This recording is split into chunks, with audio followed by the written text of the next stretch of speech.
orang yang percaya kepada Yesus pasti melakukan. Iya. Nah, pasti melakukan apa yang diperintahkan dan meninggalkan apa yang dilarang. Iya. Kalau orang itu mengaku percaya tetapi tidak melakukan apa yang diperintahkan oleh Yesus, dipertanyakan itu. Kepercayaannya itu dipertanyakan. Ya,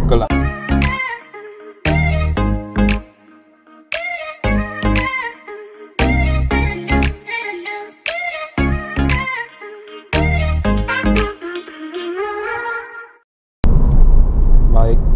Salam Pak Ben.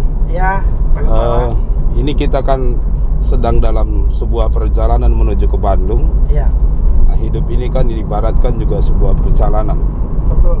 Nah, termasuk di dalam kerohanian ya. Benar. Kalau menurut keyakinan Bapak dulu sebelum berpindah nih, ya, kira-kira bagaimana keselamatan itu di dalam keyakinan Bapak dulu yang pertama? Yang pertama, agama Islam. Ya. Ya, itu sudah pasti ya. Ya, itu tepatnya. Keyakinan sebelum Keyakinan saya keluar, tentang keselamatan ya, begitu Pak. Ya, sebelum tujuan saya keluar, ya, benar, perjalanan imannya. Benar. Nah, selain beragama Islam, ya otomatis yang pertama sekali supaya Islamnya itu sah, mengucap 2 kalimat syahadat. Nah, itu awalnya Pak ya. Awalnya ya. Nah, setelah itu harus mengejar, artinya melakukan atau berusaha sendiri agar kita selamat. Maksudnya upaya dan Iya, kita berupaya, perjuangan kita ya pribadi. Kita berjuang sungguh-sungguh sehingga kita istilahnya begini Pak Gembala. Ya. Kumpulkan amal banyak-banyak. Amal ya. Amal kebajikan, amal ibadah kita kumpulkan banyak-banyak supaya dapat keselamatan. Berarti keselamatan itu diperoleh dengan usaha dong. Keselamatan diperoleh dengan usaha. Selain setelah yang saya bilang tadi ya, mengucap 2 kalimat syahadat, jadilah dia Islam. Lalu ketika seseorang sudah balik itu artinya dia sudah paham dia Pak. Baru diwajibkan atas dia segala sesuatu apa yang diperintahkan dalam syariat, dalam agama. Nah, bila dia lakukan sungguh-sungguh, dia kerjakan sungguh-sungguh, dia dapat pahala. Nah, bila dia tidak lakukan, maka dia berdosa Pak. Ketika dia berdosa, ya otomatis tidak dapatkan keselamatan. Enggak, masuk neraka kan? Nah, ketika masuk neraka, di neraka nantinya ada masanya. Berapa lama waktunya? Berapa lama kita di neraka tergantung bagaimana dosa yang dilakukan oleh seseorang semasa hidupnya di dunia ini. Kalau dosanya banyak, kemungkinan lama sekali dia di neraka. Lamanya berapa tahun Bang Penny? Nggak tahu ya. Tidak ada satupun yang tahu. Ada standarnya ya. Tidak ada standarnya. Yang penting dia masuk neraka. Makanya kita pernah mendengar, mungkin Bapak juga pernah dengar ya dari para pengkhotbah mereka, dari para ceramah mereka, di mana mereka berkata bahwa sehebat apapun dosa yang dilakukan oleh umat Islam, maka ketika dia masuk neraka nantinya, dia pasti masuk surga Pak. Baik. Sehebat apapun dosanya, tetap masuk neraka, dan tetap orang yang masuk neraka itu dimasukkan ke surga. Jadi ada perpindahan Pak ya? Ada perpindahan. Enak dong. Nah, kalau dibilang enak, tidak ada yang enak. Karena melewati nerakanya berbahaya. Iya, bisa. Kalau bisa lolos, ya syukur. Kalau nggak lolos gimana ya? Sekarang pertanyaannya, apakah standar neraka sama dengan standar LP ataupun itu dia. penjara dunia Pak? Ini. Penjara dunia kan kalau sudah habis masa hukuman, baru nanti diambil, dimasukkan ke dibebaskan. Lepas ya. Begitu juga neraka. Kalau saya nantinya Pak masuk neraka dan kira-kira saya di neraka hukuman saya sudah habis, saya dimasukkan ke surga. Pertanyaannya, apakah juga ada warning? Pendi, kamu tinggal 2 tahun lagi. Tidak ada yang tahu Pak. Tidak ada satu ayat Al-Quran pun yang menyebutkan tentang itu. Kita lurus ya. Lurus kita Pak. Tidak ada. Jadi tidak ada yang tahu. Masih kaburlah pemahaman tentang seberapa lama di neraka itu ya. dan kapan dipindahkan ke surga begitu. Bisa dikatakan seperti itu. Tapi kalau kita bilang kabur, nanti mereka marah ya. Ya. Nah, teman-teman kita marah. Sekarang begini Pak Gembala. Ya. Mereka itu boleh menghina iman kekristenan. Ini yang saya heran. Mereka boleh menghina iman kekristenan, bahkan sampai mereka berkata, bagaimana sih keselamatan di dalam agama kamu? Masa hanya cukup percaya kepada Yesus masuk surga? Yeah. Nah, cemen sekali iman begitu, cemen sekali keyakinan begitu. Ini sekarang saya bertanya balik nih Pak. Baik, silakan Pak. Bagaimana keselamatan versi Alkitab Pak? Yang bisa dikatakan versi kekristenan lah. Kalau tadi saya sudah bilang, kalau versi agama saya yang lama, yang dulu, itu kita harus berusaha sendiri. Iya. Baru kita boleh masuk, malah boleh masuk surga. Nah, bagaimana di dalam Kristen itu sendiri, Pak? Silakan, Pak. Baik, keselamatan dalam konsep Alkitab, kalau kita lihat kan itu anugerah ya. Dalam Efesus pasal yang kedua, ayat 8 dan 9. Bukan karena usaha, bukan karena perbuatan baik disebutkan, tapi anugerah, kasih karunia daripada Tuhan. Jadi itu pemberian cuma-cuma, seperti hadiah daripada Tuhan. Dan dari kita itu iman, seperti itu, oleh iman kepada Tuhan Yesus Kristus. Nah, jadi saya lihat kan begini Pak Penny, bahwa keselamatan di dalam Tuhan, di dalam kekristenan, kenapa itu disebut anugerah? Karena memang konsep dosa ya yang menghalangi orang untuk masuk surga, itu dosa itu sudah ditebus. Ya. Kita dibenarkan, kita diampuni. Ketika kita percaya kepada Tuhan Yesus, menerima Dia sebagai Tuhan dan Juru Selamat kita. Dan Yohanes pasal 10 kemudian mengatakan dengan sangat jelas, ayat 28 itu, bahwa dikatakan ada kepastian di sana. Ya. Nah, kamu akan memperoleh hidup yang kekal dikatakan, dan pasti tidak akan binasa dikatakan. Sebuah jaminan. Karena itu yang memberikannya itu adalah Yesus sendiri. Dia yang memberikan jaminan dari pihak Allah, tidak akan mungkin itu gagal. Gitu. Nah, jadi kira-kira gambarannya seperti itu, Pak. Berarti gampang sekali dong pertanyaannya, kan?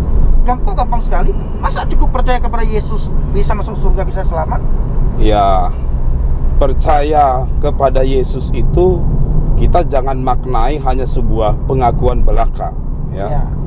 Sehingga seolah-olah tidak disertai dengan sebuah tindakan. Baik kesetiaan, baik perbuatan hidup kita. Iman itu kan tidak hanya sebuah pengakuan, ya, harus disertai dengan pembuktian, dengan perbuatan. Nah, itu yang maka kita juga harus, seseorang yang percaya kepada Tuhan sesungguhnya dia adalah seseorang yang mempercayakan hidupnya dan mengikuti Tuhan di dalam kehidupannya. Jadi artinya dia pasti seseorang yang berjalan mengikuti Tuhan, ya, seseorang yang menyerahkan hidupnya kepada Tuhan, setia sampai mati, seperti itu. Itu yang dianggap dengan percaya, ya, iman ya. Jadi tidak dimaknai hanya kayak semacam confession atau pengakuan saja begitu. Ya, artinya Bapak Ibu, pengakuan iman, iman percaya kepada Yesus itu bukan saja kita mengakui Dia, tetapi disertai dengan perbuatan.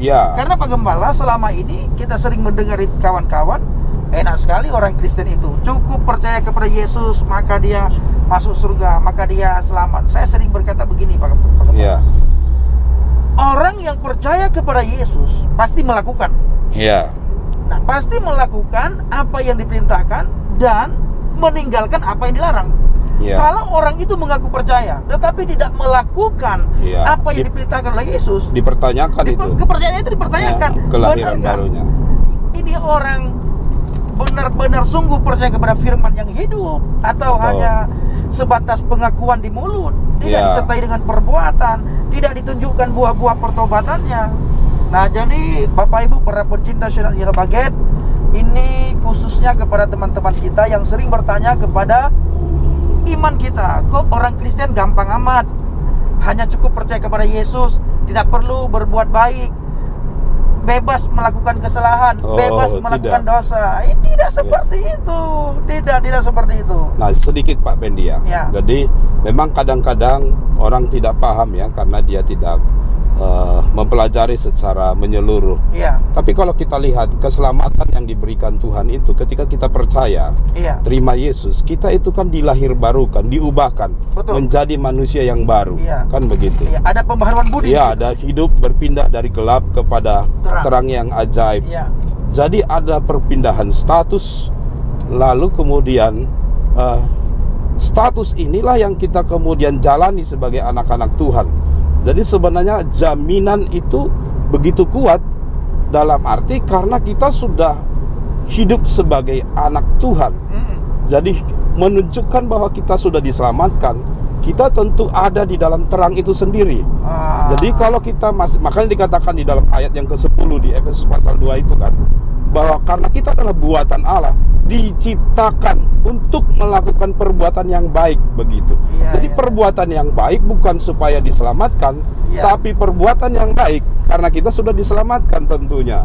Jadi Pak Gembala, apa kebaikan yang kita lakukan selama hidup di dunia ini bukan untuk menyogok Tuhan sehingga Tuhan nggak bisa disogok sih. Sehingga dengan kebaikan itu Tuhan membuka pintu surga lalu kita bisa masuk surga bukan itu Pak Gembala. Karena surga yang kita dapatkan dalam kekristenan melalui Yohanes 14 ayat 6. Karena konsep gini, dosa itu di dalam pandangan Tuhan bukan sebuah kesalahan semata. Lalu kita bilang begini, maaf ya, sorry. Nah, dengan pengakuan begitu selesai, enggak. Jadi enggak, standar Allah, dosa itu pemberontakan kepada Tuhan. Dosa itu penghalang dikatakan untuk kita bisa masuk di dalam kerajaan Allah itu. Dan dikatakan Roma 3:23, enggak ada semua orang sudah berbuat dosa dan kehilangan kemuliaan Allah. Nah, itu yang membuat kita terpisah dari Tuhan. Nah, butuh jembatan, butuh pribadi penghubung untuk kita bisa berdamai dengan Tuhan itu sendiri. Nah, oleh karena itu Yesus menjadi juru selamat. Peran penting juru selamat itu karena nggak mungkin kita menggapai keselamatan dengan usaha kita. Nggak mungkin kita bisa masuk surga dengan standar kita. Karena standar kita itu tidak sesuai dengan standar Allah. Karena kita sudah manusia berdosa kan. Standar Allah itu 100%. Dia sempurna adanya. Katakan saja Pak Pendi, sebaik-baiknya manusia, bikinlah 3 kali kita buat dosa, seperti makan minum Nah, 3 kali lah 1 hari. 1 tahun berapa Pak Pen? Banyak sekali. Banyak kan? Kalau hidup saya sekarang sudah 38 tahun. Nah, berapa? Sudah berapa dosa itu? Apakah kemudian dengan segitunya kita Tuhan hanya ininya dosaku? Kalau Tuhan udah enggak apa-apa. Masuklah. Enggak bisa. Enggak bisa. Jadi surga itu kudus. Maka darah Yesus yang tertumpah di atas kayu salib itu menguduskan semua dosa kita, menghapus semua dosa kita. Jadi melalui Dialah pengampunannya, melalui Yesuslah kemudian kita memperoleh keselamatan itu. Hidup kekal itu. Jadi matinya kita nanti Pak, ketika dibangkitkan tidak perlu kita capek-capek berjalan di jembatan yang di bagaikan rambut di belakang tujuh, enggak ada Pak konsep itu enggak ada lagi. Enggak ada lagi. Alkitab jelas memberikan petunjuk dalam Lukas pasal yang ke-16 itu dibilang begini. Ada contoh di situ, orang kaya itu yang mati, Lazarus yang miskin. Itu langsung kemudian tempat mereka berbeda. Lazarus itu disebut dia di pangkuan Bapak Abraham. Lalu kemudian orang kaya itu mati dikubur dan dia menderita dikatakan di situ. Dan ada jurang yang memisahkan ketika ada komunikasi antara Bapak Abraham dengan si orang kaya itu ada jurang pemisah dikatakan. Nggak mungkin ada perpindahan dari neraka ke nggak ada jembatan. Nggak ada jembatan kan begitu. Jadi saudaraku para pecinta ceritanya bagian inilah sharing kami di tengah-tengah perjalanan kami menuju ke Bandung. Nanti ke depan pasti kami ada hal yang sangat penting yang akan kami sharingkan dengan Bapak Gembala. Amin. Nah, terus dukung dalam doa, agar kemanapun kami pergi, dimanapun kami berada, ada jiwa-jiwa yang bisa datang kepada Tuhan. Jiwa-jiwa orang-orang yang mau mendengarkan firman Tuhan, yang mau mendengarkan Injil. Terima kasih saudaraku. Assalamualaikum bismillahirrahmanirrahim. Salam Aki. Aku kabarkan Injil keselamatan Pak Gembala. Kalau saya bilang salam Aki, Pak Gembala bilang aku kabarkan Injil keselamatan. Salam Aki. Aku kabarkan Injil keselamatan. Salam Aki. Aku kabarkan Injil keselamatan. Haleluya.